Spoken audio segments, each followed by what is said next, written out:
The gallery smelled of pine and old money. I inhaled deeply as I straightened the last ornament on the miniature Christmas tree perched on my desk, its silver bells catching the afternoon light filtering through the tall windows. December 23rd always brought a particular kind of quiet to the Yilmaz Gallery, the kind that settled over the city like fresh snow before the holiday chaos truly began. I was Aise Demir, 25 years old, and I had worked here for 3 years. Long enough to know every painting's provenance by heart. Long enough to recognize Kamal Yilmaz's footsteps in the corridor above my office. Long enough to have developed what I refused to acknowledge as anything more than professional admiration for a man I barely knew beyond our formal interactions. The velvet box appeared on my desk, sometime between my lunch break and 2 o'clock. I discovered it when I returned from the storage room, carrying a portfolio of authentication documents for the new Klimt acquisition. The box was the color of Christmas itself, deep crimson velvet with gold edging, small enough to fit in my palm but heavy with implication. My fingers trembled slightly as I lifted the lid. Nestled against black silk lay a necklace that stole my breath. Pearls, but not ordinary ones. These were Baroque pearls, each one irregular and luminous, strung on platinum with a clasp shaped like a delicate snowflake set with what appeared to be genuine diamonds. The kind of piece you saw in museum collections, not on a gallery assistant's desk. There was no card, no note, no indication of who had left such an extravagant gift. I was still staring at it, my practical mind warring with a small flutter of something dangerous in my chest, when I felt the temperature in the room drop several degrees. Not literally, but the shift in atmosphere was unmistakable. "Who gave you that?" Kamal's voice came from the doorway, low and controlled in that way that always meant he was anything but. I looked up to find him watching me with an intensity that made my skin prickle with awareness. At 32, Kamal Yilmaz was the kind of man who commanded attention without trying. Dark hair swept back from a face all sharp angles and careful composure. Eyes the color of strong coffee that missed nothing. Today he wore charcoal trousers and a white dress shirt with the top 4 buttons undone, revealing the hollow of his throat and a hint of the defined chest beneath. His sleeves were rolled to his elbows, and a Patek Philippe watch caught the light as he crossed his arms. "I don't know," I admitted, my voice steadier than I felt. "There was no card."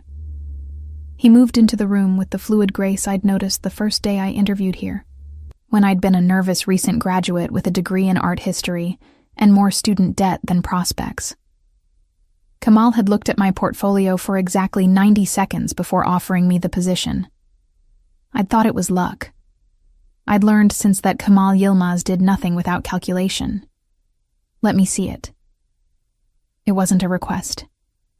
I lifted the box, and he took it from my hands, his fingers brushing mine for the briefest moment.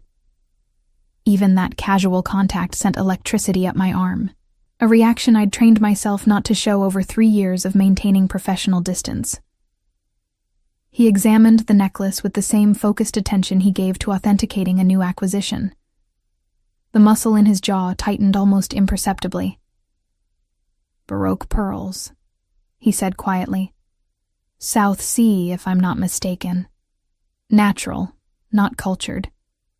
The platinum is custom work. This piece is worth at least $50,000. He looked up at me, and something in his expression made my heart skip. "You have no idea who sent this?" "None." I hesitated, then added, "Should I be concerned?" "Yes." The single word was final. He snapped the box closed and set it on my desk with careful precision. "Have you received any unusual attention recently? Phone calls, messages, someone lingering outside the gallery?" My mind raced back through the past few weeks. The gallery attracted wealthy clientele, and I'd grown accustomed to the occasional appreciative glance from collectors 3 times my age. But nothing that would explain this.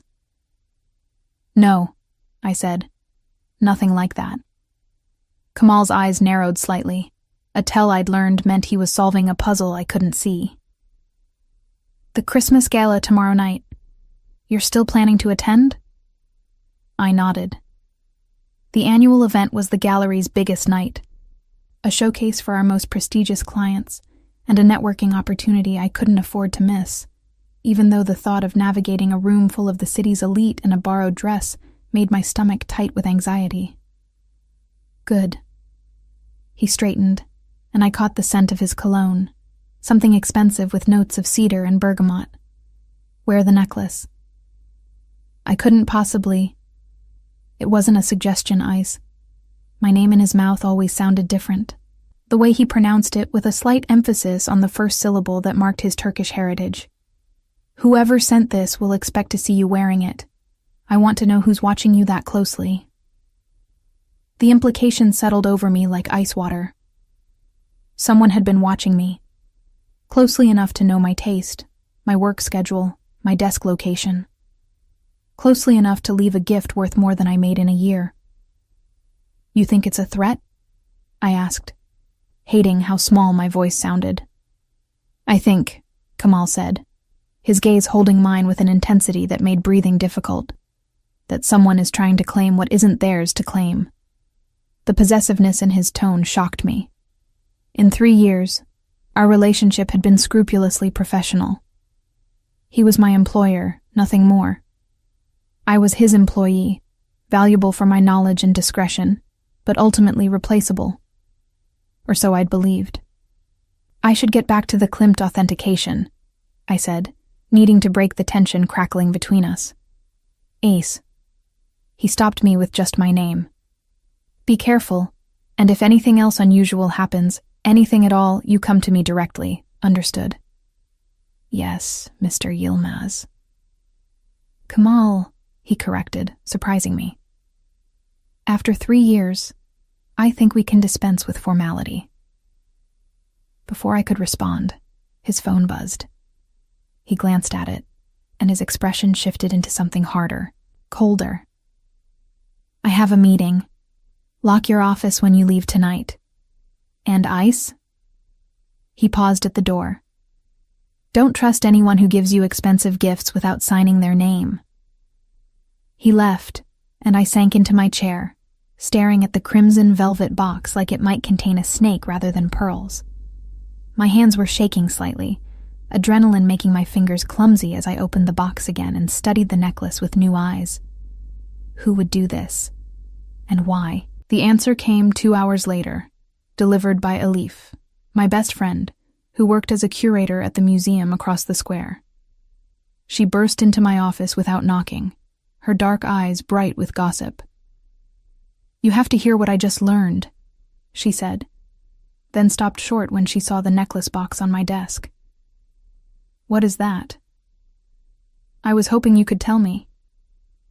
I explained about finding it, about Kamal's reaction, about the expensive mystery. Elif's expression turned serious. She was the one person I trusted completely, the friend who'd stood by me through my parents' deaths, through my struggles to finish university, through every difficulty that had shaped me into someone who noticed details and trusted carefully. Ace, she said slowly. I heard something today. There's a new player in the city, someone who's been making waves in the art world, trying to establish connections. His name is Osman Sahin. The name meant nothing to me, but the way Elif said it made my skin prickle. He's been asking questions about the Yilmaz Gallery, she continued. About Kamal specifically, and about you. About me? The room seemed to tilt slightly. Why would anyone be asking about me? Because you know everything, Elif said simply. You handle all the authentication documents. You know which pieces are arriving when, who the sellers are, what the reserve prices are. If someone wanted inside information about Kamal's business, you'd be the perfect target. The necklace suddenly felt less like a gift and more like a bribe. Or worse, a down payment. I would never, I started, but Elif cut me off. I know that. You know that. But does this Osman know that? She picked up the box, examining the necklace with a curator's eye. This is the kind of gift designed to create obligation, to make you feel special, chosen, to make you wonder who your admirer is and what they want. Kemal told me to wear it tomorrow night, I said. To the gala. Elif's eyebrows rose. Did he now? That's interesting. Why? Because Kemal Yilmaz is many things, but careless isn't one of them. She set the box down carefully. If he wants you to wear this, it's because he's setting a trap. The question is, are you the bait or the hunter? I spent that night unable to sleep, turning Elif's words over in my mind. The Baroque pearls sat in their velvet box on my nightstand, gleaming in the moonlight filtering through my apartment window. I lived modestly, saving every spare dollar, still carrying the financial scars of putting myself through university after my parents died. The idea that someone thought they could buy my loyalty with expensive jewelry was both insulting and terrifying. But there was something else keeping me awake. The look in Kemal's eyes when he'd asked who gave me the necklace, the edge in his voice when he'd said someone was trying to claim what wasn't theirs. Had he meant the gallery's secrets, or had he meant something else entirely? I told myself I was being foolish. Kemal Yilmaz was a successful gallery owner, sophisticated, connected, moving in circles I could never hope to enter. Men like him didn't notice women like me, except as reliable employees who knew how to be invisible when necessary. But his voice echoed in my memory. After 3 years, I think we can dispense with formality. The next morning arrived with fresh snow dusting the city. I dressed for work in my usual understated style, navy trousers and a cream silk blouse, my dark hair pulled back in a neat chignon. Professional, forgettable, safe. The necklace stayed in its box, but I brought it with me, tucking it into my bag like a secret I wasn't ready to share. The gallery hummed with pre-gala preparation. Caterers moved through the space, setting up tables. The collection on display represented the finest pieces Kemal had acquired over the past year, each one positioned to catch the light, to draw the eye, to seduce potential buyers into opening their wallets. I was reviewing the evening's guest list when Kemal appeared in my office doorway again. This time he wore a full suit, midnight blue that made his dark eyes even more intense. But the top 4 buttons of his dress shirt were still undone, a concession to informality that somehow made him more dangerous rather than less. "Walk with me," he said. It wasn't a request. I saved my document and followed him through the gallery, past paintings worth millions, past sculptures that had survived centuries. He stopped in front of a small Caravaggio, a study in light and shadow showing a woman's face half illuminated, half hidden. "Do you know what makes art valuable, Aise?" he asked. "Provenance," I answered automatically. "Authentication. Rarity. Historical significance. Context," he corrected. "A painting is just canvas and pigment until someone assigns it meaning, until someone decides it's worth protecting, worth fighting for, worth—" He stopped, jaw tightening. "Worth keeping safe from those who would use it for the wrong reasons." I understood then that we weren't really talking about art. "The necklace," I said quietly, "will be returned to its sender," he finished. "Tonight, after the gala, when we know who was watching to see if you'd wear it. And if I refuse? If I choose not to be part of your trap?" He turned to face me fully, and the intensity in his gaze stole my breath. "Then you leave this office, this gallery, this city, before whoever sent that necklace decides that gifts aren't enough, before they realize that what they really want isn't information about my business, but leverage over me." The implication hung in the air between us, impossible to misunderstand. "I'm not leverage," I whispered. "No," Kemal agreed, his voice dropping to something almost gentle. "You're much more dangerous than that. You're a vulnerability I didn't plan for." Before I could process that confession, footsteps echoed in the gallery. Kemal stepped back, his professional mask sliding into place so smoothly I might have imagined the moment of raw honesty. "Tonight," he said, loudly enough for the approaching caterer to hear. "Wear the necklace, and Ice, stay close to me, no matter what happens." The Yilmaz gallery transformed as evening fell. What had been a sterile white space during daylight became something almost magical under strategic lighting. Shadows pooled in corners where priceless sculptures stood sentinel. The Caravaggio Kemal had shown me earlier seemed to glow from within. The woman's half-lit face, watching the gathering crowd with knowing eyes. I stood in the employee bathroom, hands trembling as I fastened the Baroque pearl necklace around my throat. The borrowed dress Elif had insisted I wear was deep emerald silk that somehow made my olive skin luminous, my dark eyes larger. I barely recognized myself. The pearls sat heavy and cold against my collarbone, each irregular sphere catching the light. $50,000 worth of obligation hung around my neck, and I couldn't shake the feeling that I was making a terrible mistake. "You look beautiful." Elif appeared behind me in the mirror, already dressed in her own gala attire, a sleek black sheath that made her look sophisticated and untouchable. Though I still think this is a bad idea. Kemal asked me to wear it. I turned from side to side, watching the pearls shift and gleam. He wants to see who's watching. And what if whoever sent it decides to approach you? What then? I had no answer. Kemal's instructions had been clear but vague. Wear the necklace, stay close to him, let the trap spring. But he hadn't explained what would happen when it did. The gallery had filled by the time we emerged. The city's elite moved through the space with practiced ease, champagne flutes in hand, designer clothing worth more than my yearly salary adorning bodies that had never known real hunger or fear. I'd grown accustomed to these events over 3 years, learned to move through them like a ghost, facilitating sales and answering questions while remaining fundamentally invisible. Tonight felt different. Tonight, the weight of the pearls at my throat made me visible in a way that set my nerves on edge. I found Kemal near the Klimt, deep in conversation with a silver-haired collector whose name I couldn't remember.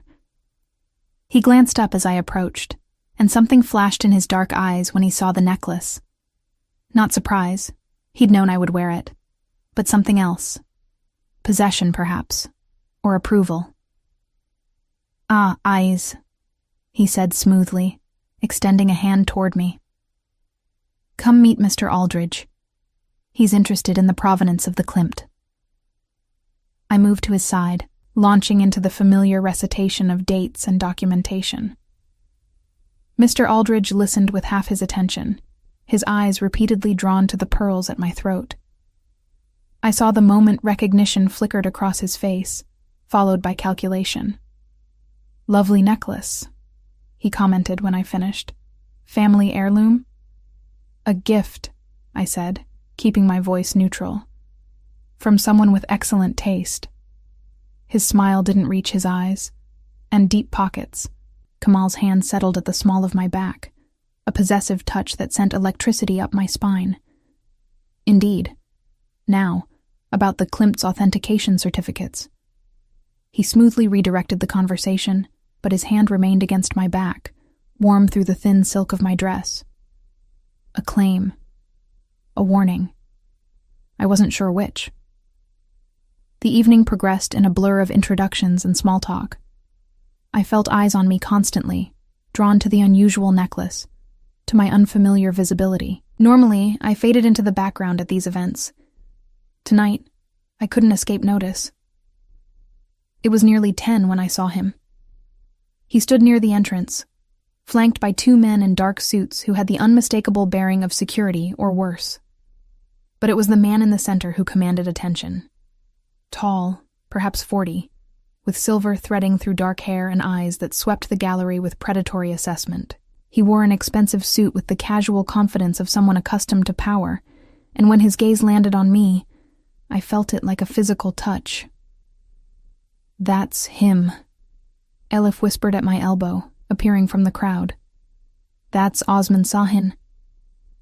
My heart kicked against my ribs. The man who'd been asking questions about me, about the gallery, about Kamal. The man who, I was suddenly certain, had sent the pearls. Osman began moving through the crowd with deliberate purpose, and I realized with growing dread that he was heading directly toward me. I looked frantically for Kamal, but he was across the gallery, engaged in intense discussion with another collector. Ice Demir. Osman's voice was smooth, cultured, with just a hint of an accent I couldn't place. I've been hoping for an introduction. Mr. Sahin. I forced myself to meet his eyes, to keep my voice steady. Welcome to the Yilmaz Gallery. His smile was all charm and calculation. I see you received my gift. It suits you perfectly, just as I knew it would. So there it was. The confirmation. My fingers wanted to fly to the necklace, to tear it off, but I forced them to remain at my sides. It's a very generous gift, too generous for someone you've never met. I prefer to think of it as an investment. He moved closer, and I caught the scent of his cologne, something heavy and cloying. In a relationship, I hope will prove mutually beneficial. I'm afraid I don't understand. Don't you? His eyes traveled over me in a way that made my skin crawl. You're an intelligent woman, Ice. You must know that your position here gives you access to information many people would find valuable. Information. I kept my voice carefully neutral, even as anger began to burn beneath my ribs. I'm not sure what you mean. Come now. Osman's smile widened, showing too many teeth. You handle all the authentication documents. You know which pieces Kamal is acquiring, from whom, and for how much. You know his client list, his contacts, his entire operation. That kind of knowledge is worth far more than a simple necklace. So you admit you sent it as a bribe. The words came out sharper than I intended, my carefully maintained composure cracking. I prefer to call it an opening offer. He reached out as if to touch the pearls, and I stepped back instinctively. His expression hardened slightly. I'm prepared to be very generous, Ice. Far more generous than Kamal Yilmaz has ever been with you. All I ask is a little cooperation, some information shared between friends. I'm not interested in being your friend, Mr. Sahin. I straightened my spine, channeling every ounce of dignity my grandmother had taught me. Or your informant. The necklace is beautiful, but I can't accept it. I'll have it returned to you tomorrow. Something dangerous flashed in Osman's eyes. That would be unwise. I don't take rejection well, and Kamal's protection won't last forever. His empire is built on sand, Ice. It's only a matter of time before it crumbles. And when it does, you'll wish you'd made different choices. Is that a threat? My voice came out steadier than I felt. It's a prediction. He glanced past me, and his expression shifted into something colder. Ah, here comes the man himself. I look forward to continuing our conversation, Ice. Soon. Kamal materialized at my side so quickly he must have been watching from across the room. His hand found the small of my back again, but this time his touch was protective rather than possessive. Sahin, he said, his voice glacial. I don't recall seeing your name on the guest list. An oversight, I'm sure. Osman's smile was all teeth. I couldn't miss the opportunity to see your latest acquisitions. And to meet your charming assistant, of course. Such a valuable asset. Miss Demir is leaving, Kamal said flatly. She has other obligations. What a shame. Osman's eyes met mine over Kamal's shoulder. We were just getting acquainted, but I'm sure we'll see each other again very soon. He turned and melted into the crowd, his security detail following like shadows. I realized I'd been holding my breath and released it in a shaky exhale. My office, Kamal said quietly. Now. I followed him through the gallery, aware of curious eyes tracking our movement. The crowd parted for Kamal, their conversations never quite stopping, but definitely noting our passage. We climbed the stairs to the second floor, where his private office overlooked the gallery floor.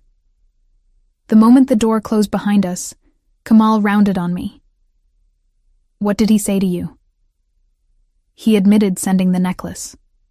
My hands were shaking, adrenaline making me clumsy as I reached for the clasp. "He wants information about your acquisitions, your clients, your business. He thinks I'll spy for him. And will you?" The question was sharp, testing. I stopped, the necklace half undone, and met his eyes. "How can you even ask me that?" "Because $50,000 is a lot of money for someone in your position." His voice was hard, analytical. "Because Sahin is known for finding people's weaknesses and exploiting them. Because I need to know if you're a liability I can't afford." The words hit like a slap. After 3 years of loyalty, of discretion, of building this gallery's reputation alongside him, he still saw me as just another potential threat. "Then you don't know me at all," I said quietly. I finished removing the necklace and set it on his desk with deliberate care. "I'll clear out my office tomorrow. You can find someone else to spy for Osman Sahin, or to spy on him for you. I'm done being a pawn in whatever game you're playing." I turned toward the door, but Kamal moved faster than I expected, his hand closing around my wrist. Not painfully, but firmly enough to stop me. "Wait," he said, and there was something different in his voice now. Something raw. That came out wrong. Did it? I refused to look at him, staring instead at his hand on my wrist, at the way his fingers overlapped where they circled my arm. Because it sounded pretty clear to me, I'm just another asset to be managed, another potential vulnerability to be tested. You're right. The admission shocked me enough that I turned to face him. This close, I could see the fine lines at the corners of his eyes, the shadow of stubble along his jaw, the tiredness he hid so well in public. I phrased it poorly. But Ice, you have to understand the position we're in. Sahin isn't just a rival collector. He's dangerous. The kind of man who doesn't accept refusal, who sees everything and everyone as tools to be used or obstacles to be eliminated. Then why put me in his crosshairs? I pulled my wrist free, but didn't step away. Why tell me to wear the necklace, to make myself visible? Because he was already watching you. Kamal's hand rose as if to touch my face, then fell back to his side. I've known about his interest in the gallery for weeks, known he was asking questions about you specifically. The necklace confirmed what I suspected. He's trying to recruit you, to turn you against me. At least now we know for certain. And what do we do with that certainty? We use it. He moved to the window, looking down at the gala below. Sahin thinks you're vulnerable, that you're just an underpaid assistant who might be tempted by money and attention. He doesn't know that you're the most loyal person I've ever met, that you've had opportunities to sell information before and never even considered it. I blinked. Other people have tried to bribe me? 3 times in the past year alone. He glanced back at me. I had them, discouraged, quietly. You never knew because that's what I do. I protect what's mine. There was that word again. Mine. It should have angered me, this casual claim of ownership. Instead, it sent warmth through my chest that I tried desperately to ignore. I'm not yours, Kamal. Aren't you? He turned fully to face me, and the intensity in his gaze made breathing difficult. After 3 years of working side by side, of learning to anticipate each other's thoughts, of building something remarkable together, tell me honestly, Isa, if you weren't mine, whose would you be? The question hung in the air between us, charged with meaning I wasn't ready to examine. Downstairs, music had started, some classical piece that filtered up through the floorboards. I don't belong to anyone, I said, but my voice lacked conviction. Then prove it. He closed the distance between us in 2 strides, and suddenly he was close enough that I could feel the heat radiating from his body. Walk away. Leave the gallery. Leave me. Take a position somewhere safe where men like Osman Sahin won't try to use you to get to me. Go, Ace. If you truly don't belong here, with me, then go. I opened my mouth to say yes, to call his bluff and reclaim my independence. But the words wouldn't come, because the truth was, I had nowhere else I wanted to be. The gallery had become my home, and Kamal, despite his arrogance and his secrets and his dangerous world, had become something more than just an employer. I can't, I whispered. Why not? Because someone has to keep you from making terrible decisions, I said, reaching for humor to diffuse the tension.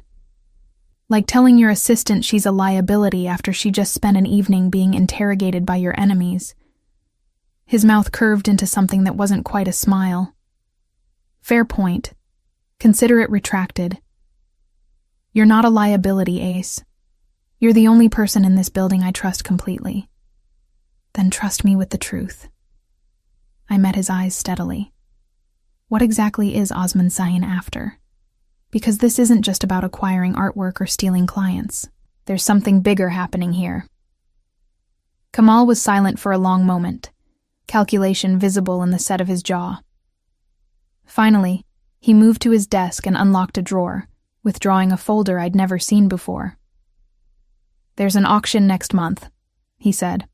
Private, invitation only. A Byzantine artifact is being offered. A reliquary cross that hasn't been seen in public since before World War II. The seller is Russian. The authentication is questionable. But if it's genuine, it's worth over $10 million. I took the folder, scanning the documents inside. Authentication reports, provenance claims, photos of an ornate gold cross encrusted with gems. This is incredible. But why would Sahin? Because he's already bid on it, Kamal interrupted. And lost to me. The seller accepted my offer 3 weeks ago, pending final verification. Sahin knows this. He also knows that if he can't get the cross legally, he'll need inside information to steal it. Information about shipping routes, security measures, storage locations, information that only a few people have access to. Information I have access to, I finished, understanding dawning. That's why he's targeting me. He thinks I'll give him what he needs to steal a $10 million artifact. Exactly. Kamal took the folder back, his fingers brushing mine. And when you refused him tonight, you became a problem that needs to be solved, one way or another. The implications settled over me like ice water. I just made an enemy of a dangerous man, and my only protection was standing in front of me, watching me with eyes that held secrets I was only beginning to understand. What do I do? I asked. You stay close to me, Kamal said simply. At work, at events, everywhere. You don't go anywhere alone. You don't talk to anyone about the cross or the auction or anything related to my acquisitions. And Isa? His hand rose to cut my face, thumb brushing across my cheekbone. You wear my protection like armor, because I promise you, anyone who tries to hurt you will have to go through me first. The touch was electric, his palm warm against my skin. I should have stepped back, should have maintained the professional distance that had kept us both safe for 3 years. Instead, I leaned into it, just slightly, and watched something ignite in his dark eyes. This is a bad idea, I whispered. Probably, he agreed. But I stopped caring about good ideas the moment I saw those pearls around your throat and realized someone else was trying to claim you. Before I could respond, before I could think through the implications, his phone buzzed sharply. He stepped back, the spell broken, and answered with a clipped greeting in Turkish. His expression darkened as he listened. We have to go, he said, ending the call. Someone just tried to access the storage facility where the cross is being held. The security company is requesting I come verify nothing was disturbed. Now? In the middle of the gala? Now. His hand found mine, fingers interlacing. And you're coming with me. I meant what I said, Isa. From now on, you don't leave my sight. As we descended the stairs and made our way toward the exit, I caught a glimpse of Osman Sayan watching from across the gallery. His expression was calm, pleasant even, but something in his eyes made my blood run cold. The trap had been sprung, but I was beginning to suspect that Kamal and I weren't the only ones setting traps tonight. The storage facility sat in an industrial district at the city's edge, surrounded by chain-link fencing and security cameras that swept the perimeter with methodical precision. Kamal's Mercedes cut through the empty streets at speeds that made my hands grip the leather seat. But his expression remained focused, controlled, revealing nothing of whatever calculations were running through his mind. "Tell me about the first time we met," he said suddenly, his voice cutting through the tense silence. I blinked at the unexpected question. "Why?" "Because I want to hear you tell it." His eyes remained on the road, but his jaw was tight. "Because someone just tried to breach my most secure facility, and I need to remember why I care." The vulnerability in that admission caught me off guard. I closed my eyes, letting the memory surface. It was raining. Late September, 3 years ago. I came to interview for the assistant position in a suit I'd borrowed from Alif because I'd pawned my good clothes to pay for my last semester's textbooks. "You were 15 minutes early," Kamal said quietly. "Soaking wet. You apologized for dripping on the marble floor. You didn't even look at me at first." The memory was crystal clear, etched in my mind like one of the paintings I'd learned to authenticate. "You were on the phone, speaking Turkish. Something about a shipment delay. I stood there for 10 minutes while you paced the gallery, and I memorized every painting on the walls. And then?" His voice had softened, the hard edges smoothing. "Then you hung up, looked at me for exactly 5 seconds, and asked me to tell you which painting was the forgery. I'd been terrified, fresh out of university, desperate for work, standing in a room full of masterpieces while the owner tested me. But I'd noticed it, the Vermeer that was almost perfect, except the lapis lazuli blue was slightly wrong, the brushstrokes too confident for a 17th century work." "You didn't hesitate," Kamal said. "You walked straight to it and explained exactly why it was fake. Your hands were shaking, but your voice was steady. I hired you on the spot. I thought it was because I was cheap labor. It was because you saw things others missed." He glanced at me briefly, something warm in his dark eyes. "And because I knew immediately that you were someone who valued truth over comfort. Someone who wouldn't look away from difficult realities just because they were inconvenient." The Mercedes turned into the facility's entrance, where a security guard waved us through. The storage building loomed ahead, concrete and steel, designed to withstand anything short of a military assault. Emre Çelik, Kamal's lawyer and head of security, waited at the entrance. He was a compact man in his 40s, with sharp eyes that missed nothing and a permanent expression of controlled concern. "Boss, Miss Demir." He nodded to us both. "We've reviewed the footage. Single individual, male, approximately 6 feet tall. He disabled the perimeter camera on the east side and attempted to access the loading dock entrance." "Attempted?" Kamal's voice was sharp. The secondary motion sensors triggered the silent alarm. He fled before breaching the actual building. Emre handed over a tablet showing grainy security footage. A figure in dark clothing moved with professional efficiency, working on the lock for exactly 90 seconds before vanishing into the shadows. "Can you identify him?" I asked, studying the footage.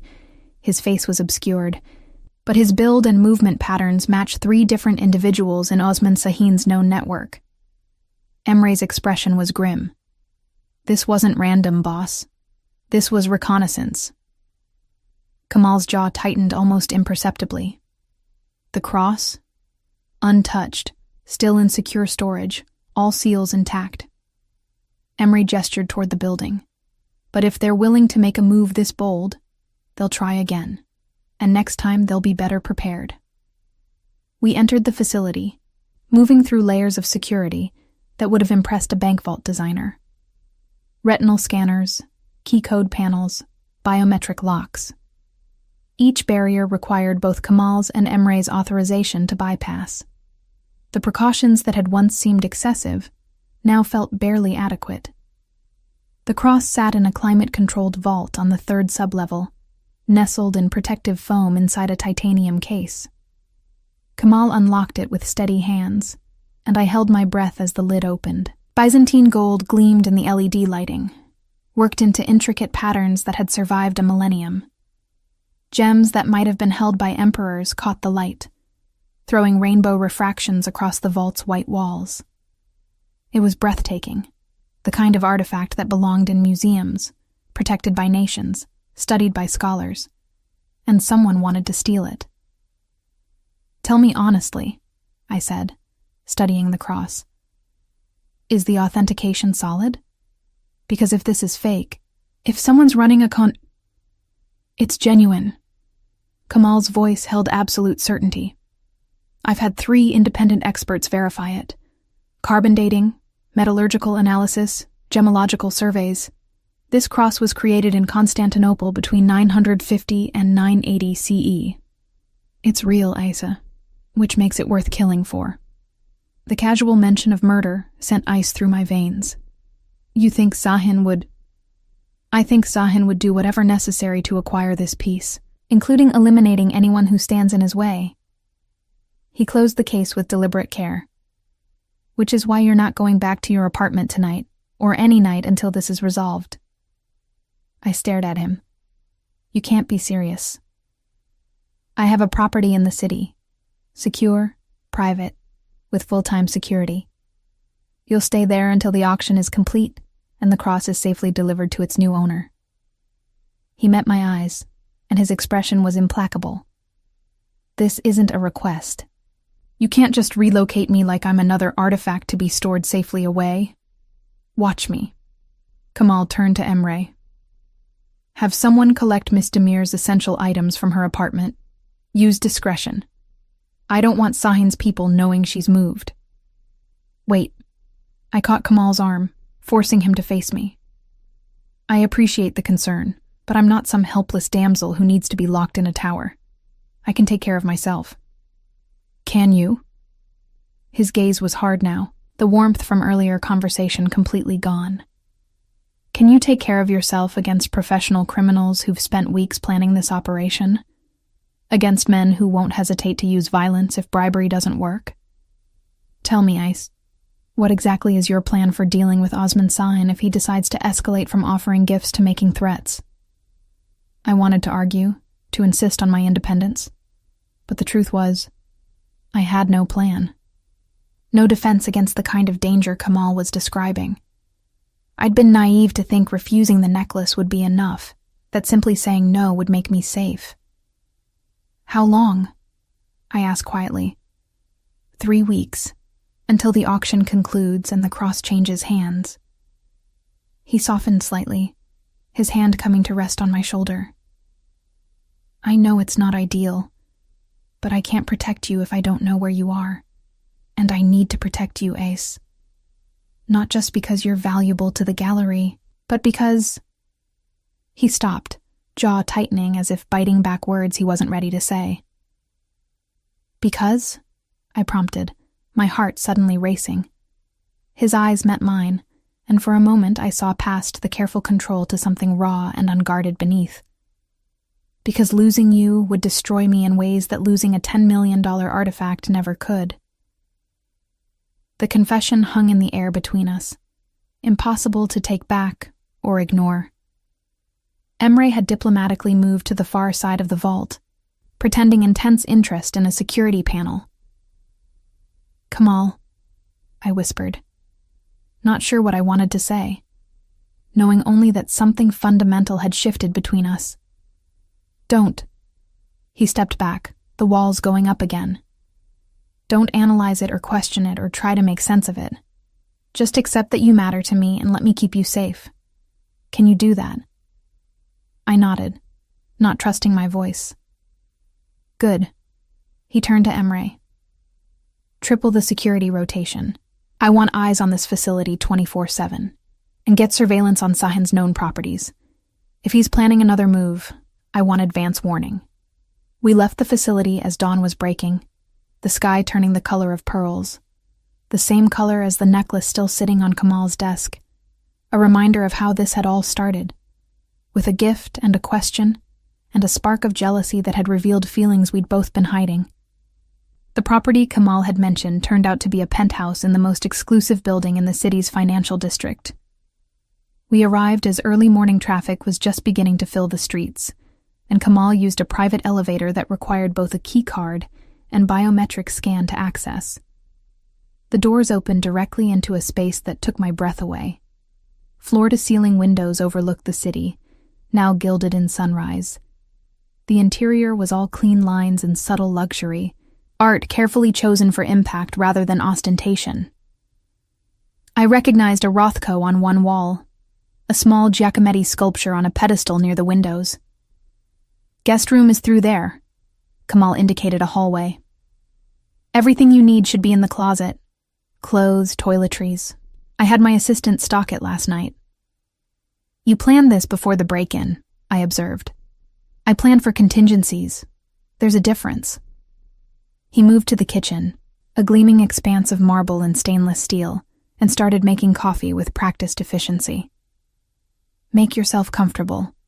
We both need sleep, but there are things we should discuss first." I sank onto the leather sofa, exhaustion suddenly overwhelming.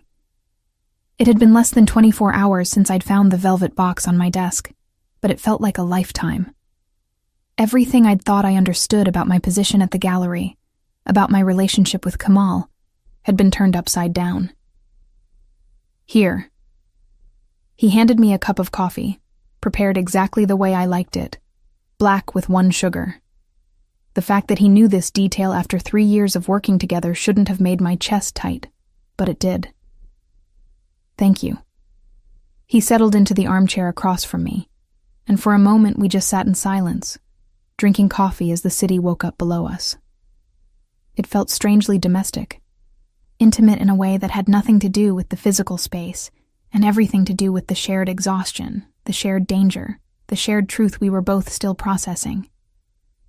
"Can I ask you something?" I said finally. "Always." "When did it change for you? When did I stop being just an employee?" Kamal was quiet for so long I thought he wouldn't answer. Then, "Do you remember the Matisse authentication? About 18 months ago?" I nodded. A collector had brought in a painting claiming it was an unknown Matisse work.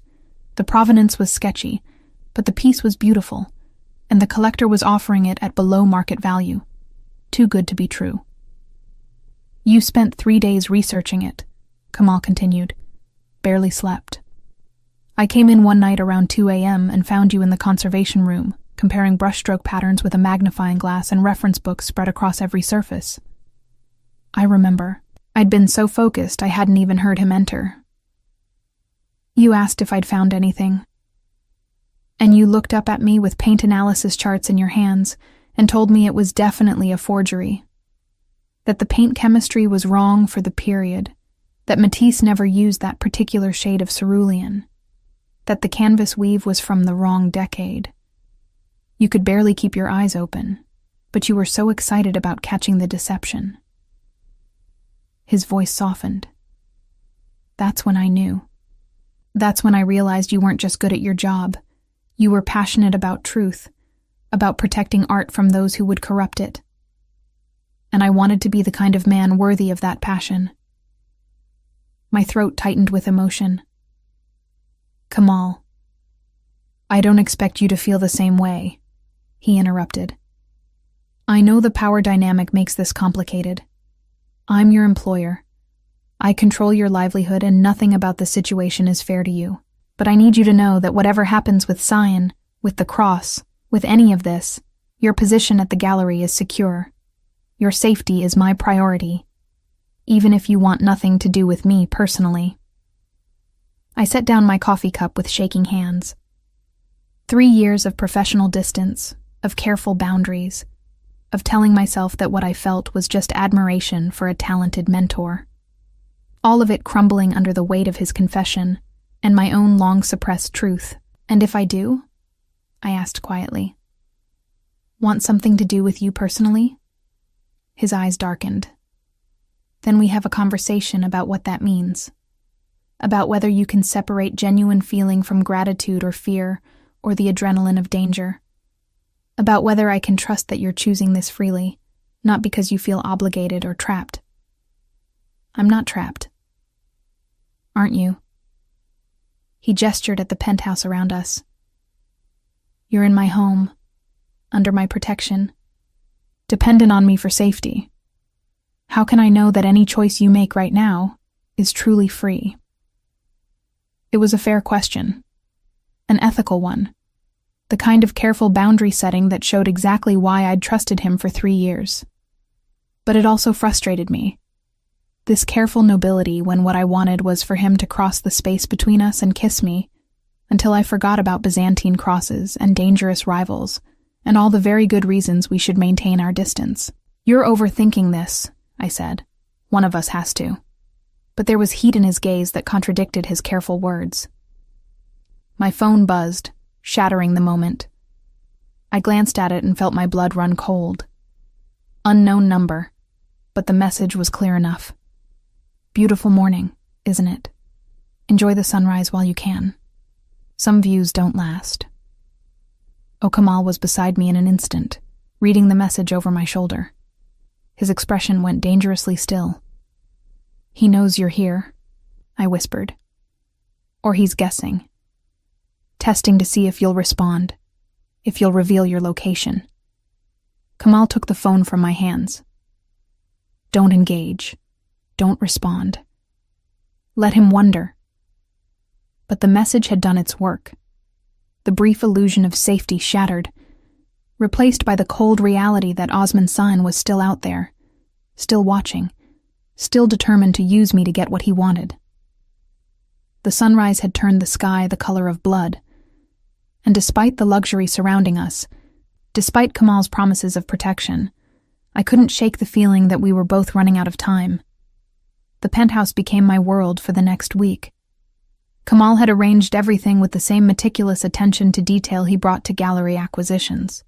My clothes delivered discreetly, my work laptop configured to access the gallery's secure systems remotely, even my favorite tea stocked in the kitchen.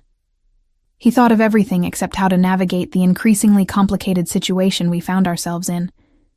We fell into an uneasy routine.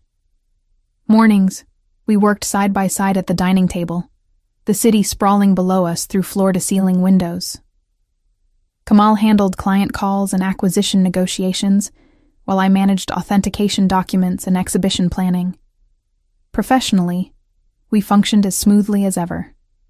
Personally, the air between us crackled with tension that neither of us seemed willing to address directly.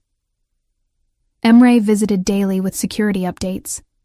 Osman Sahin had gone quiet after the attempted break-in, which somehow made everyone more nervous than his active maneuvering.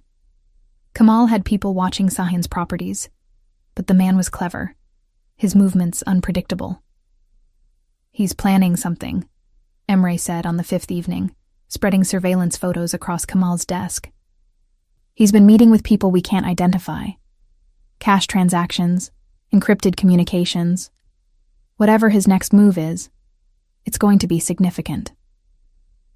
I studied the photos while Kamal and Emre discussed security protocols. One image caught my attention. Sahin entering a building I recognized. That's the Museum of Byzantine Art, I said. Why would he be going there? Both men turned to look at me. Are you certain? Kamal asked. I had coffee with Elif there last month. I'd recognize the entrance anywhere. I pointed to the distinctive stonework in the photo. What business would Sahin have at a museum? Research, Emre suggested. Establishing provenance for the cross if he manages to steal it. building relationships with curators who might authenticate it for him. Or, I said slowly, an idea forming. He's looking for leverage. The museum has the largest collection of Byzantine artifacts in the region. If he could position himself as a potential donor, gain access to their conservation facilities, their experts, he could build a case that he's the legitimate purchaser of the cross, Kamal finished, his expression darkening. Muddy the waters enough that even if we complete the sale, he could tie it up in legal challenges for years. Can he do that? I asked. With enough money and the right lawyers? Yes. Kamal's jaw tightened. Emre, I need you to reach out to the museum director. Discreetly. Find out what Sain discussed with them. After Emre left, Kamal poured us both wine. A Bordeaux that probably cost more than my monthly salary had been. We stood at the windows, watching the city lights blink on as darkness fell. You're good at this, he said quietly. At what? Seeing patterns, making connections others miss. He glanced at me. You could have your own gallery someday, your own business. You're talented enough. Is this your way of firing me? I tried to keep my tone light, but there was an edge of genuine concern beneath it. It's my way of acknowledging that you deserve more than being caught in the crossfire of my world. He turned to face me fully. You didn't sign up for death threats and protective custody when you took this job, Ice. I didn't sign up for a lot of things. I met his eyes, including developing inconvenient feelings for my employer. But here we are. The confession slipped out before I could stop it, raw and honest in a way that made my heart race. Kamal went very still, his wine glass frozen halfway to his lips. Ice, don't. I set down my own glass with careful precision. Don't tell me why it's complicated or inappropriate or dangerous. I know all that. I've spent 3 years knowing all that. But I'm done pretending that working late together doesn't make my pulse race, that I don't notice the way you look at me when you think I'm focused on paperwork, that I didn't spend the entire gala wanting to rip that pearl necklace off and throw it at Sain's head for daring to try to buy my loyalty when you'd earned it years ago without spending a single dollar. The words tumbled out in a rush, 3 years of suppressed truth finally breaking free. Kamal set down his wine glass slowly, deliberately, his dark eyes never leaving my face. You're right, he said quietly. About all of it. I am. I do look at you when you're working. I have been for months. Watching the way you bite your lower lip when you're concentrating. The way you tuck that one strand of hair behind your ear when you're frustrated. The way your entire face lights up when you successfully authenticate a difficult piece. He moved closer, and my breath caught. I've memorized all your tells, Ice. The professional ones and the personal ones. I know when you're tired because you rub your left temple. I know when you're anxious because you twist your grandmother's ring. And I know, his voice dropped lower, that I have no right to any of this knowledge. No right to want more. What if I want you to have it? I whispered. What if I want to give you the right? His hand rose to cup my face, thumb brushing across my cheekbone in a gesture that was both tender and possessive. Then I would tell you that timing is terrible, that we're in the middle of a dangerous situation that's only going to escalate, that I can't promise you safety or normalcy or any of the things you deserve. I'm not asking for safety. I leaned into his touch, emboldened by wine and exhaustion, and the truth that was finally out in the open. I'm asking for honesty. Tell me you feel this too. Tell me I'm not imagining the way you watch me, the way your voice changes when you say my name, the way you've structured your entire life around keeping me close for the past week. You're not imagining it. His other hand found my waist, drawing me closer until there was barely space between us. You're the first thing I think about when I wake up, and the last thing before sleep.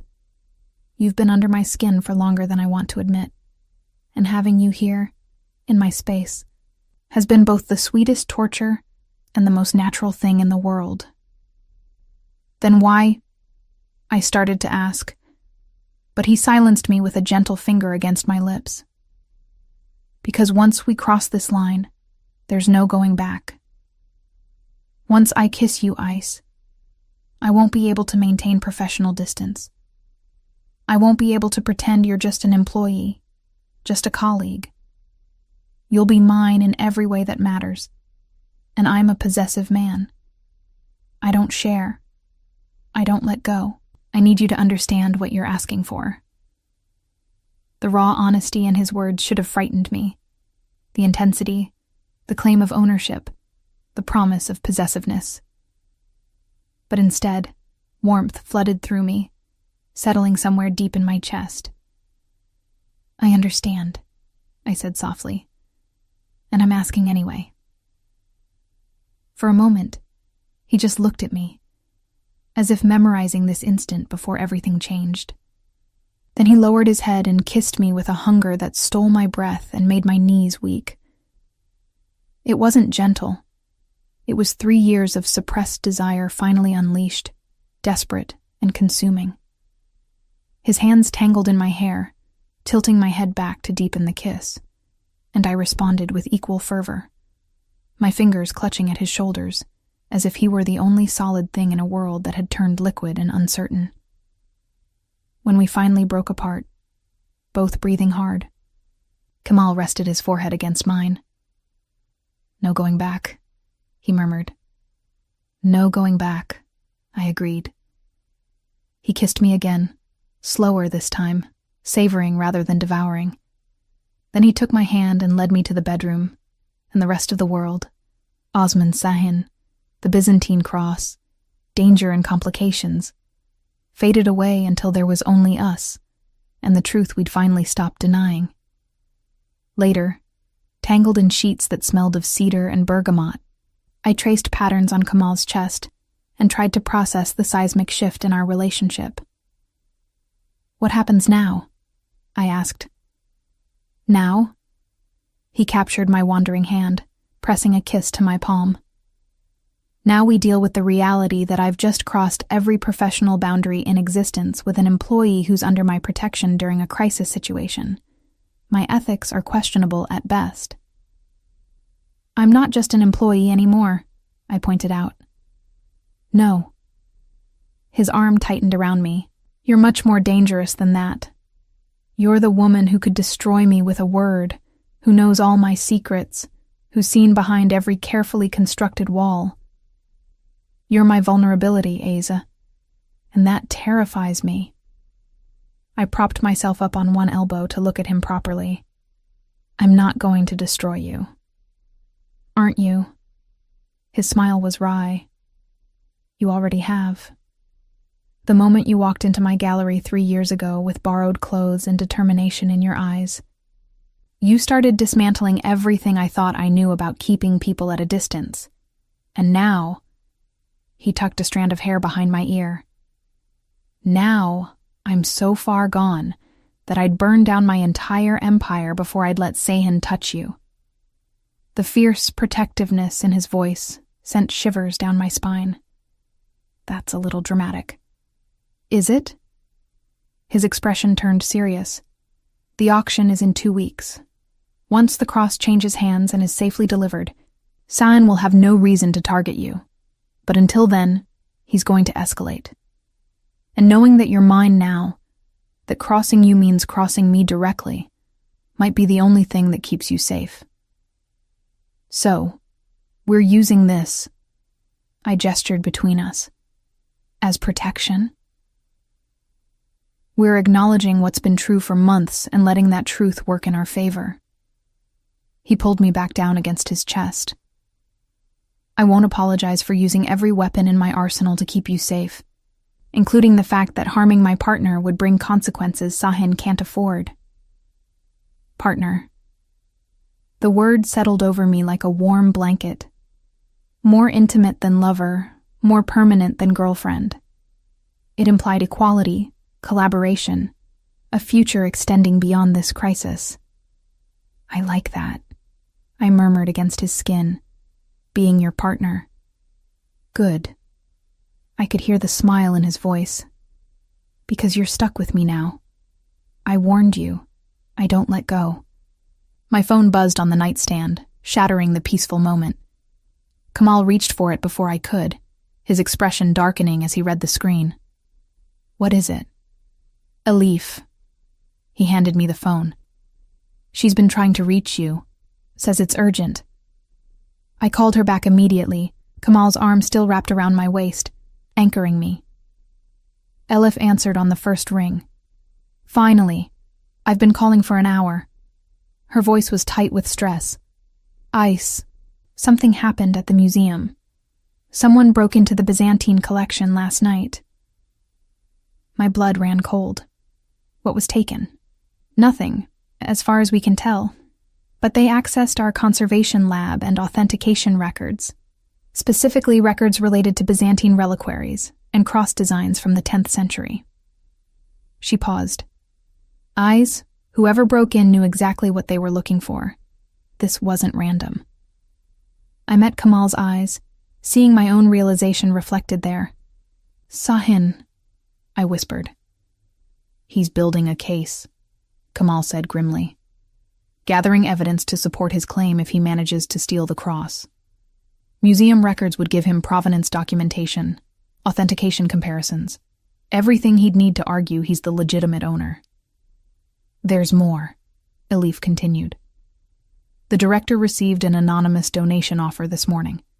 $5 million to expand the Byzantine collection. The donor wants to meet next week to discuss terms. Let me guess, I said. The donor is Osman Sahin. How did you know? Because he's trying to establish himself as a legitimate collector and donor, building relationships that will support his claim when he makes his move. I looked at Kamal. We need to warn the museum. On what grounds? Kamal's expression was frustrated. We can't prove Sahin was behind the break-in, and warning them that a potential $5 million donor might be a criminal will only make us look paranoid or jealous. Sahin's too clever for direct accusations. He was right, and I hated it. We ended the call with Elif after making her promise to be careful, to not let anyone know she'd told us about the break-in. He's closing in, I said quietly, methodically eliminating our advantages.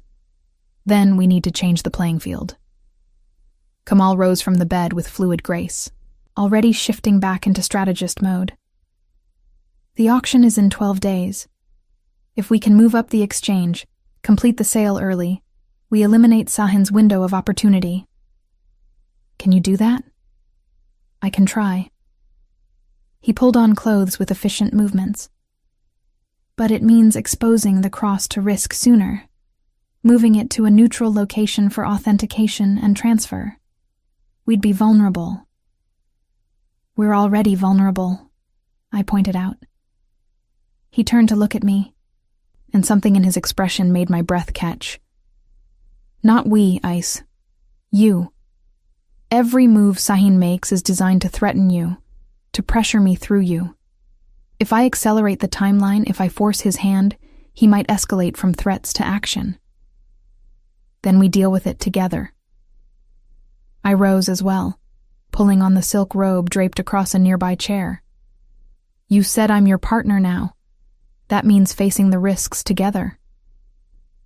For a moment, he just looked at me, jaw tight with the internal war I could see playing out in his dark eyes. The desire to protect me warring with respect for my autonomy. Finally, he nodded. Together, he agreed. But Ice, if something happens, if the situation becomes truly dangerous, we'll handle it, I interrupted firmly. The same way we've handled everything else for 3 years, with intelligence, preparation, and trust. He crossed the space between us and pulled me into his arms, burying his face in my hair. You're either the bravest woman I've ever met, or the most reckless. Can't I be both? I asked, my voice muffled against his chest. Definitely both. I felt him smile against my hair. Which is exactly why I'm completely lost to you. The next morning, Kamal made calls to the Russian seller and neutral authentication parties, pushing to accelerate the exchange. To my surprise, they agreed. The seller had grown nervous about keeping such a valuable artifact in his possession, and the authentication team was available earlier than originally scheduled. "We'll move the cross to the verification location in 4 days," Kamal explained, ending his final call. "Complete authentication on day 5, execute the sale on day 6. The buyer's representative will take possession immediately, and the cross will be out of the country within 24 hours. That's fast. It's the only way to stay ahead of Sahin." His expression was grim. "Once authentication is scheduled, we'll need to transport the cross from the storage facility to the neutral location. That's when we're most vulnerable, when he'll have to make his move if he's going to make one at all. Then we'll be ready." Kamal's eyes softened.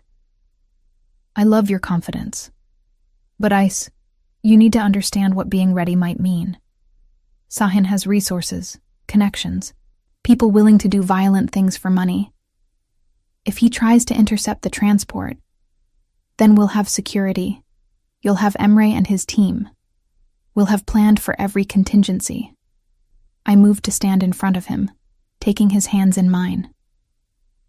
"You're not alone in this anymore, Kamal. Stop trying to carry everything yourself." He studied our joined hands, then raised them to his lips. 4 days, he said quietly. 4 days to prepare for the most dangerous move we've made. And 4 days with you before everything potentially falls apart. It won't fall apart. Your optimism is admirable." But he smiled, some of the tension easing from his shoulders. "And possibly contagious.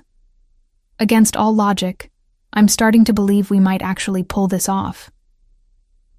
We spent the next 4 days in careful preparation.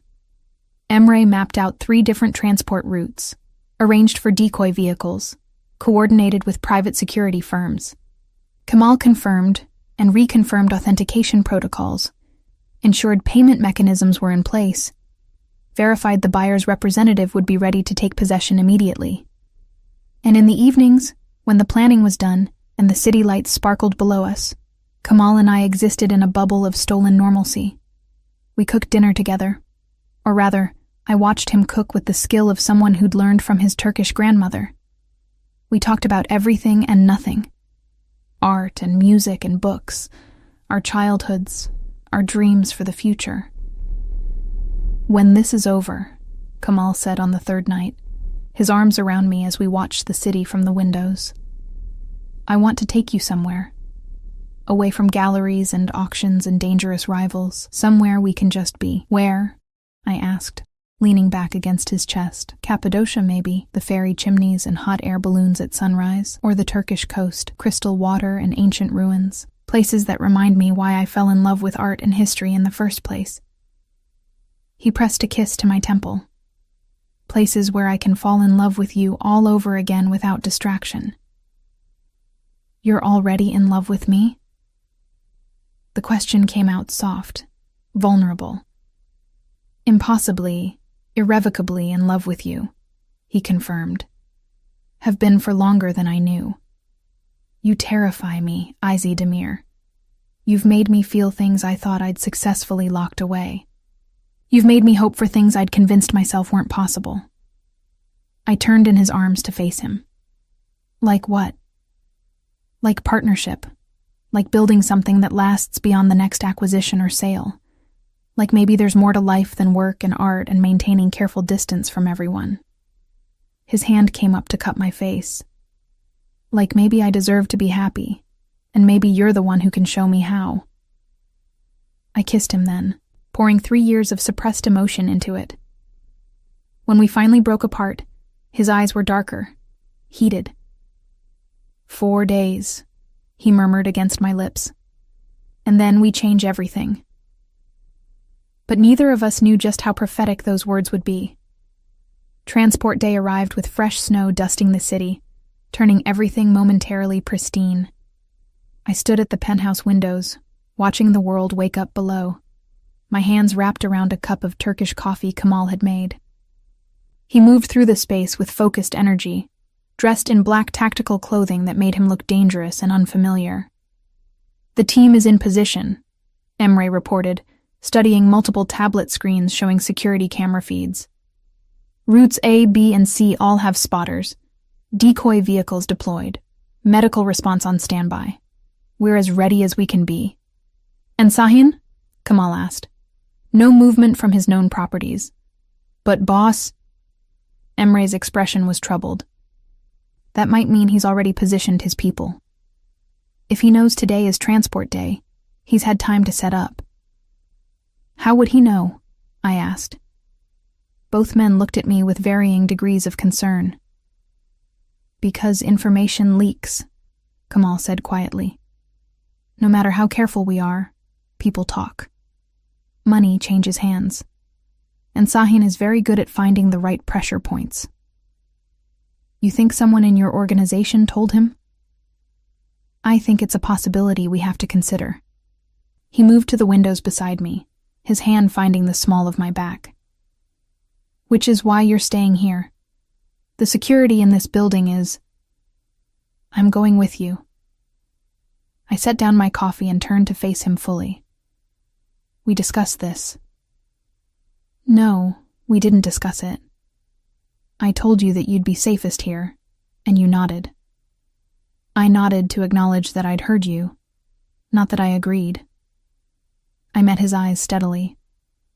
"I'm the one who authenticated the cross initially. I'm the one whose signature is on the documents. If something goes wrong during the transport, if there are questions about the piece's legitimacy, you need me there." "That's a convenient rationalization for putting yourself in danger," Kamal said, his jaw tightening. "It's also true." I reached up to touch his face, feeling the tension in his jaw beneath my palm. "You said we're partners. That means facing risks together. Partners doesn't mean stupidly walking into dangerous situations." "Then what does it mean?" I challenged. "You getting to make all the decisions while I wait in a safe room somewhere? That's not partnership, Kamal. That's protection disguised as care." "Maybe protection is care," he countered. "Maybe caring about someone means prioritizing their safety over their pride. And maybe caring about someone means trusting their judgment even when it scares you." I held his gaze, refusing to back down. "I'm going. If you lock me in here, I'll find a way out and meet you there anyway. At least if I'm with you from the start, you can actually protect me." Emre cleared his throat diplomatically. "Boss, she has a point about the authentication.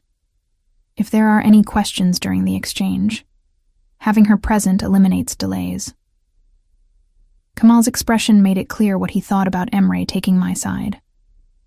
But after a long moment, he nodded curtly. "Fine. But you stay in the vehicle at all times. No exceptions. If shooting starts..." "Shooting." My voice came out higher than intended. "If shooting starts," he continued, "you get down and stay down until Emre gives the all clear. Understood?" I nodded, suddenly very aware of what I'd just insisted on being part of. This wasn't a gallery showing or a client meeting. This was actual danger, with actual weapons and actual consequences. Kamal must have seen the fear flicker across my face, because his expression softened slightly. "It's not too late to change your mind. No one would think less of you for choosing safety." "I would," I said quietly. "I'd think less of myself, for letting you face this alone when we're supposed to be in this together." Something warm flickered in his dark eyes. He pulled me close, pressing a kiss to my forehead. "If anything happens to you," he murmured against my skin, "I will burn down everything Sion owns and salt the earth where his empire stood." The fierce vow should have frightened me. Instead, it made me feel cherished, protected, claimed in a way that went beyond possession into something deeper. "Nothing's going to happen," I said, with more confidence than I felt. "We've planned for everything." 30 minutes later, I was in the back of an armored Mercedes, Kamal on one side and Emre on the other. 2 security vehicles flanked us, and I knew from Emre's briefing that 3 more teams were moving through the city on different routes, creating confusion about which transport held the actual cross. The titanium case sat between Kamal and me, innocuous despite its valuable contents. I touched it lightly, feeling the cool metal through my gloves. "Second thoughts?" Kamal asked quietly. "Third and fourth thoughts," I admitted. "But I'm still here." His hand found mine, fingers interlacing. "Stay close to me, whatever happens." The drive to the neutral location, a secured facility near the port, should have taken 20 minutes. We were 12 minutes in when Emre's phone buzzed. "Route B team reporting suspicious vehicle," he said, reading the message. "Black van, no plates, following at a distance." He tapped out a response. "They're breaking off, leading it away from our position." "Good." Kamal's voice was tense. "Status on Route A?" "Clear. Route C." Emre's phone buzzed again. His face paled. "Boss, Route C vehicle was hit. Professional job. Team is alive, but the decoy case is gone." "So Sahin knows 2 of the 3 were decoys," I said, my mouth suddenly dry. "Which means—" "He knows we're the real transport," Kamal finished grimly. "Emre, contact the port facility. We need to divert." The impact came from the left side, sudden and violent. Our Mercedes spun, protected by armor but not immune to physics. I slammed against my seatbelt, Kamal's arm shooting out to brace me even as his other hand gripped the door handle. "Get us out of here!" Emre shouted at the driver. The Mercedes surged forward, but a second vehicle had appeared ahead, cutting off our path. We were boxed in, professional precision trapping us on a quiet industrial street with no witnesses. "Lock it down," Kamal ordered, his voice deadly calm despite the chaos. His hand moved to his jacket, and I realized with shock that he was pulling out a gun. I'd known intellectually that he had security, that his world sometimes required force. Seeing the weapon in his hand made it visceral reality. The doors to the vehicles trapping us opened. 6 men emerged, all armed, all moving with military efficiency. I recognized the calculated choreography. These weren't street criminals or opportunistic thieves. These were professionals. Emre was on his phone, calling for backup, but I could see from his expression that help wouldn't arrive in time. "Stay down," Kamal said to me, his voice soft despite the hardness in his eyes. "No matter what happens, Ice, you stay in this vehicle, and you stay down. Kamal, promise me." His eyes met mine, and I saw fear there for the first time since I'd known him. Not fear for himself, but for me. "Promise me you won't try to be brave, just survive." "I promise," I whispered. He kissed me once, hard and fast, then turned to the window as one of the armed men approached. The window lowered slightly, and Kamal called out in Turkish, words I couldn't follow but tone that was clear. Negotiation, not surrender. The man responded, and I caught one word I recognized. Sahin. "He wants the cross," Kamal said, not turning from the window. "He's offering to let us leave unharmed if we hand it over now." "Don't." I gripped his arm. "We can't just give him a $10 million artifact because he threatened us." "I can replace artifacts," Kamal said quietly. "I can't replace you." Before I could respond, before I could process that he was seriously considering surrendering to protect me, a new vehicle roared onto the street. Not one of ours, but not one of Sahin's either. The door opened and a woman emerged, moving with professional grace, a badge visible at her hip. "This is Detective Yilmaz, Turkish National Police," she called out in clear English. "Drop your weapons and step away from the vehicles. You're all under arrest for attempted armed robbery." The men surrounding us hesitated, looking to their apparent leader for direction. In that moment of confusion, Our backup arrived. 2 more security vehicles appearing from side streets, creating a perimeter. Sahin's men weren't stupid. Outnumbered and facing law enforcement, they retreated to their vehicles and scattered, leaving us shaken but unharmed. Detective Yilmaz approached our Mercedes as Kamal opened the door. She was younger than I expected, mid-30s, with sharp eyes that assessed the situation quickly. "Mr. Yilmaz," she said with a slight nod. "We've been monitoring Osman Sain's activities for several months. Your tip about the storage facility break-in gave us the evidence we needed for surveillance authorization." "You've been following us," Kamal said, not a question. "We've been following Sain's organization. You were bait, whether you knew it or not." Her eyes flicked to me. "Miss Demir, I presume? You're quite brave, or quite foolish to be out here today." "Bit of both," I managed, my voice shaky. "The cross?" the detective asked. Kamal gestured to the case. "Authenticated and ready for sale. Legally purchased from a legitimate seller. Everything documented and above board." "Good.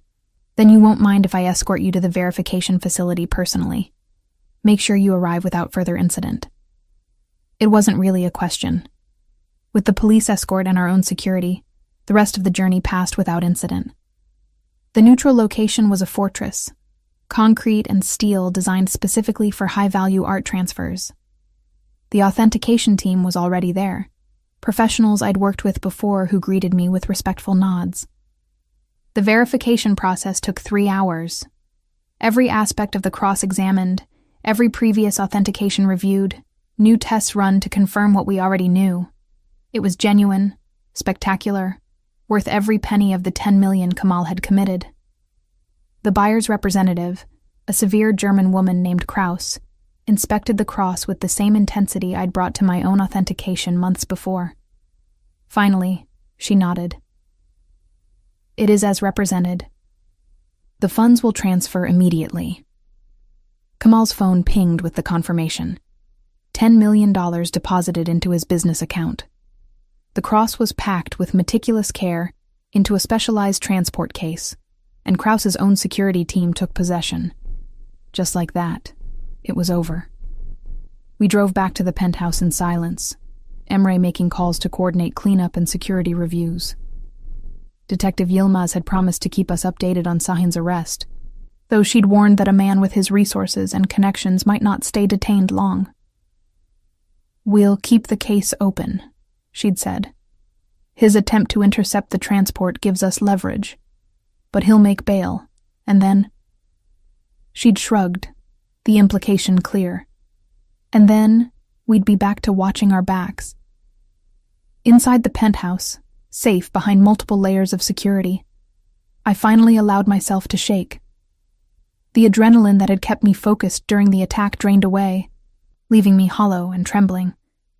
Kamal pulled me into his arms immediately, one hand cradling the back of my head. "It's over," he murmured. "You're safe. We're safe. For now," I said into his chest. "Sahin isn't going to just give up." "No," he agreed. "But he's lost this round. The cross is gone, out of the country. He has no leverage over us anymore."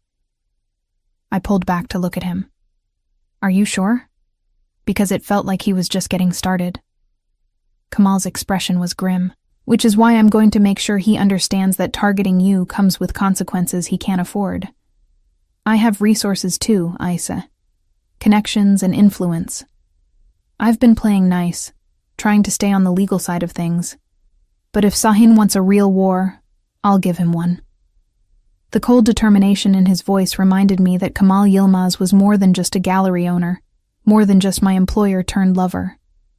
He operated in a world where power meant everything, and showing weakness could be fatal. "Don't do anything that puts you at risk," I said. "I can't lose you. Not after everything." "You won't." He kissed me softly. "I promise you, Ace. Whatever happens next, we face it together. No more secrets, no more protection through ignorance. You're in this with me now, for better or worse." "Worse seems to be showing up pretty frequently," I observed. Then we're due for some better. He led me to the windows, where the city sparkled below us. Starting now, the cross is sold, the immediate danger is past, and I have you safe in my arms. That's as better as it gets. I leaned into him, letting his warmth and solidity anchor me. What happens now?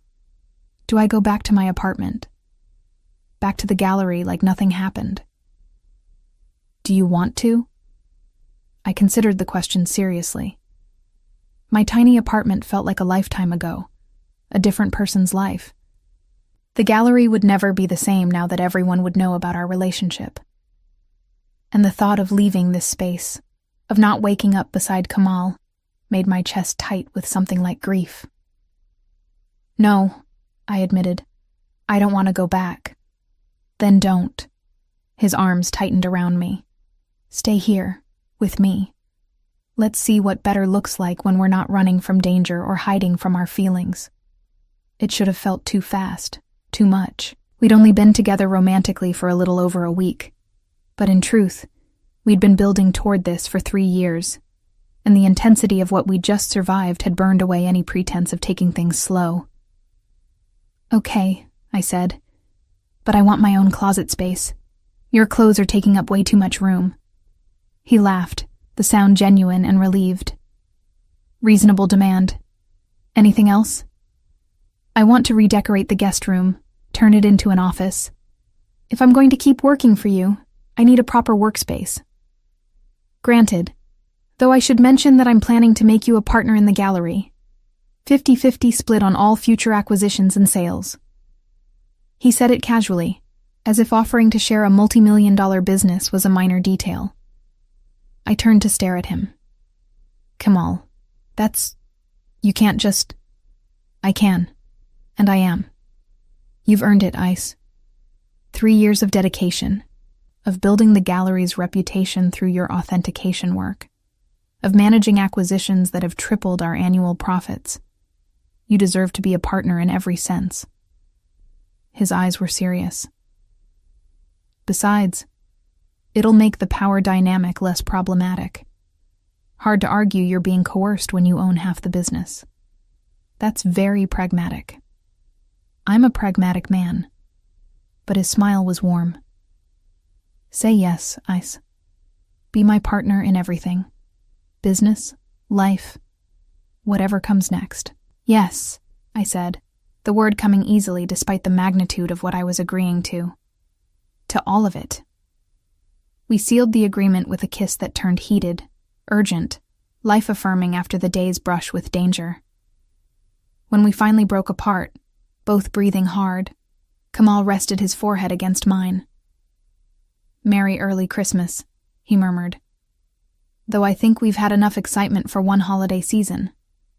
I laughed, giddy with relief and happiness, and the sheer impossibility of everything that had happened since I'd found that velvet box on my desk. Next year, I promised, we're doing quiet. Just us, no Byzantine artifacts, no dangerous rivals. Normal. I'll believe it when I see it, he said, but it's a nice dream. We didn't know it then, but normal was exactly what we were about to get. Or at least, as normal as life could be when you were in love with a man who moved between the art world's legitimate elegance and its shadowy underbelly. But that was a story for tomorrow. Tonight, we had safety in each other, and for now, that was enough. The first snowfall of December always reminded me of that Christmas when everything changed. I stood at the windows of what was now our penthouse, watching fat flakes drift past the glass, a cup of Turkish coffee warming my hands. You're going to freeze standing there in just that robe. Kamal's voice came from behind me, rough with sleep. His arms wrapped around my waist, pulling me back against his chest.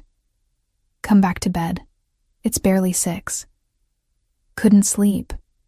I leaned into his warmth, still marveling sometimes at the casual intimacy we'd built over the past year. Too excited about tonight. The museum opening? He pressed a kiss to my temple. It's going to be perfect. You've worked on this for months. the Demir collection of Byzantine art. My museum, built from a dream Kamal had encouraged and funded, opening tonight with a gala that would showcase the pieces we'd acquired together over the past year. Legitimate acquisitions, everyone authenticated with the same care I'd brought to the gallery, but now under my own name, my own authority. The gallery itself had transformed too. Yilmaz and Demir Fine Arts had become one of the city's premier auction houses, our reputation for integrity and expertise drawing clients from across Europe and Asia. Kamal and I worked side by side, true partners in every sense, and the business had never been stronger. As for Osman Sahin, he'd been arrested 3 more times over the past year. Each time he'd made bail, and each time he'd emerged more cautious, less openly aggressive. The last I'd heard, he'd left the country, his operations relocated to Dubai where his reputation hadn't preceded him. Detective Yilmaz had called it a win. I called it a reprieve. Men like Sahin didn't give up. They just changed tactics. But today wasn't for worrying about old enemies. Today was for celebrating how far we'd come. "Come shower with me," I said, turning in Kamal's arms. "We have a big day ahead." "That's the best idea you've had this morning." He kissed me, slow and thorough, then led me toward the bathroom with its obscene soaking tub and rainfall shower. Some luxuries I'd never quite gotten used to, even after a year of living here. The museum opening that evening was everything I'd dreamed and more. The renovated building gleamed under strategic lighting, each Byzantine piece displayed to highlight its beauty and historical significance. Collectors and curators moved through the space with appreciative murmurs, and I caught Alif beaming at me from across the room. She'd been promoted to chief curator at her own museum, and we'd collaborated on several acquisitions that benefited both our collections. The professional partnership felt like vindication, proof that my expertise was recognized beyond just being Kamal's partner. "Isid Demir." A familiar voice made me turn. Detective Yilmaz approached, elegant in evening wear rather than her usual professional attire. "Congratulations on the opening. The collection is remarkable." "Thank you, Detective. I wasn't sure you'd come." "I wouldn't miss it." Her eyes scanned the room with professional habit. "And I have some news that might interest you. Osman Sahin was arrested in Dubai last week. Attempted art theft from a private collector. The charges will likely stick this time. The collector has resources and a long memory. Sahin won't be bothering you again." Relief washed through me, though I'd learned not to entirely trust such assurances. "Thank you for telling me." "Thank you for the invitation." She moved on to examine a 10th century reliquary, leaving me with the gift of closure. Kamal found me a few minutes later, 2 glasses of champagne in hand. "You look radiant," he said, offering me a glass. "Happy." "I am happy." I touched my glass to his. "This feels right, you know? Building something that lasts, something meaningful beyond just profit." "I do know." His eyes held that warmth I'd come to cherish, the look that said I was his entire world. "Which is why I have something for you." He produced a small velvet box from his jacket pocket, crimson red with gold edging. My breath caught, memory flooding back to another velvet box, another Christmas, another beginning. "Kamal, open it." Inside, nestled against black silk, lay the Baroque pearl necklace Osman Sahin had sent a year ago. The same irregular pearls, the same platinum setting. But the clasp had been changed, the original snowflake replaced with a new design. 2 birds in flight, intertwined, worked in platinum with tiny diamond accents. "I had it remade," Kamal explained quietly. "Took back something that was meant to control you, and transformed it into something that celebrates your freedom. Your choice to stay with me not because you had to, but because you wanted to." Tears blurred my vision. "It's perfect. There's more." He took the necklace from the box and fastened it around my throat with practiced ease. Then he knelt, there in the middle of the museum we'd built together, surrounded by artifacts that had survived centuries. Ice Demir, he said, his voice carrying across the sudden hush as people noticed what was happening. You walked into my gallery 3 years ago and changed everything. You made me believe in partnership, in trust, in building something that lasts. You made me want to be worthy of you. He pulled out a second box, smaller, opening it to reveal a ring that stole my breath, a sapphire the color of midnight, flanked by diamonds, the setting elegant and timeless. I know we've only been together romantically for a year, he continued, but I've been yours for far longer than that. I've been yours since the moment you identified that fake Vermeer without hesitation, since the night I found you hunched over authentication reports at 2 a.m., since every moment we've built this life together. Marry me, Ace. Be my partner in everything for the rest of our lives. The answer came without hesitation. Yes. The room erupted in applause as he slipped the ring onto my finger and rose to kiss me. Elif was crying openly, Detective Yilmaz was smiling, and the gathered guests raised their glasses in impromptu celebration. Merry Christmas, Kamal murmured against my lips, though I think this is technically a Christmas Eve proposal. Best Christmas gift I've ever received, I said, admiring the way the ring caught the light. Though you set a pretty high bar last year. Last year I gave you terror and danger and a criminal trying to blackmail you. You also gave me yourself, your trust, your partnership, your love. I touched his face, feeling the slight stubble along his jaw. Everything that mattered. Then I'm repeating the gift, he said, because that's all I have to give, myself, completely, for as long as you'll have me. How about forever? I suggested. Forever works. We married 3 months later in a small ceremony overlooking the Bosphorus, the place where Kamal's family had originated generations before. His grandmother, elegant and sharp-eyed at 87, gave us her blessing in Turkish and broken English, her hands warm on my cheeks as she welcomed me to the family. Elif stood as my maid of honor, resplendent in emerald silk. Emre served as best man, his usual stern expression softening when Kamal's voice cracked slightly during his vows. I promise to protect you, Kamal said, his hands holding mine. Not by hiding you away or making decisions for you, but by standing beside you as you face the world. I promise to trust your judgment, your expertise, your heart. I promise to build with you, not for you. To be your partner in every way that matters. My own vows were simpler. I promise to see you, not just the gallery owner or the businessman or the powerful man everyone else sees. I promise to challenge you, support you, love you even when you're being stupidly overprotective. I promise to be your partner, your equal, your home.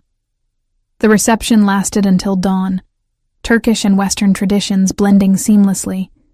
We danced until my feet ached, drank champagne until everything sparkled, celebrated with friends and family who'd seen us through the dangerous early days into this peaceful present. As the sun rose over the city, Kamal and I stood on the terrace of the venue, watching light paint the sky in shades of rose and gold. Ready for the honeymoon? He asked, his arm around my waist. Cappadocia, right? Fairy chimneys and hot air balloons? I'd remembered his promise from a year ago, surprised when he'd actually booked it. A week of nothing but us. Ancient history and spectacular views. No gallery openings, no authentication crises, no dangerous rivals. Just peace. Sounds perfect. I leaned into him, content and complete in a way I'd never thought possible. Though I have to admit, part of me will miss the excitement. Give it time. His smile was wry. Something tells me our life together won't ever be entirely boring. Not when we're constantly finding lost masterpieces and building museums and generally making waves in the art world. Fair point. I turned to face him fully, the first rays of sunrise gilding his features. But whatever comes, we face it together. That's the promise, right? Partnership in everything. Partnership in everything, he agreed, sealing the vow with a kiss that tasted of champagne and tomorrow, and all the possibilities we'd built from a suspicious gift and a jealous question. 5 years later, I stood in the same museum that had hosted our engagement, now expanded to twice its original size. The Demir Yilmaz Museum of Byzantine Art had become internationally recognized, our collection rivaling institutions that had been established for centuries. But tonight wasn't about the museum. Tonight was about the newest addition to our family. I adjusted my dress, emerald silk, a deliberate echo of my wedding, and checked my appearance one final time. At 33, I'd grown into myself in ways my 25-year-old self could never have imagined. Confidence that came from expertise hard-won, from challenges faced and overcome, from a partnership that had weathered every storm. Ready? Kamal appeared behind me in the mirror, now 40, silver threading through his dark hair in a way that only made him more distinguished. Our daughter, 2-year-old Aylin, named for the Turkish word for moonlight, babbled happily in his arms. Ready, I confirmed, taking Aylin from him and pressing a kiss to her dark curls. We descended to the museum's main gallery, where friends and colleagues had gathered, not for an acquisition or an opening, but for something more personal. Thank you all for coming, I began, my voice carrying across the space. 5 years ago, this museum opened with a collection of Byzantine artifacts. Tonight, we're expanding our focus. Kamal stepped forward, taking over seamlessly. The Demir Yilmaz Foundation will now fund acquisitions and research across multiple periods and regions. Our goal is to preserve cultural heritage while making it accessible to everyone, regardless of their background or resources. To that end, I continued, we're announcing full scholarships for 10 students annually to study art history, conservation, and museum curation, because someone once gave me a chance when I had nothing but determination and a borrowed suit. It's time to pass that gift forward. The applause was genuine, warm. Elif approached with tears in her eyes, pulling me into a fierce hug. Your grandmother would be so proud, she whispered. I hope so, I said, my own throat tight with emotion. The evening progressed with the easy rhythm of successful events. Donors mingled with students, curators discussed new acquisitions, children, including Aylin, explored the carefully protected interactive exhibits we'd designed specifically for young visitors. As the party wound down, Kamal found me in the gallery where it had all started. The Caravaggio that had witnessed our first honest conversation still hung there, the woman's half-lit face as enigmatic as ever. Thinking about that day? He asked, slipping an arm around my waist. Thinking about everything. How much has changed? How much hasn't? Such as? I still love authenticating pieces. Still get excited when we acquire something special. Still think you're impossibly bossy sometimes. Only sometimes? He feigned hurt. More often than I admit. I leaned into him, watching our reflection in the protective glass over the painting. A family now, not just a couple. A partnership that had expanded to include new life, new dreams. But I wouldn't change any of it. Not even the scary parts? His arms tightened around me. The attacks, the threats, the danger? Not even those. I turned to face him. Because they led us here.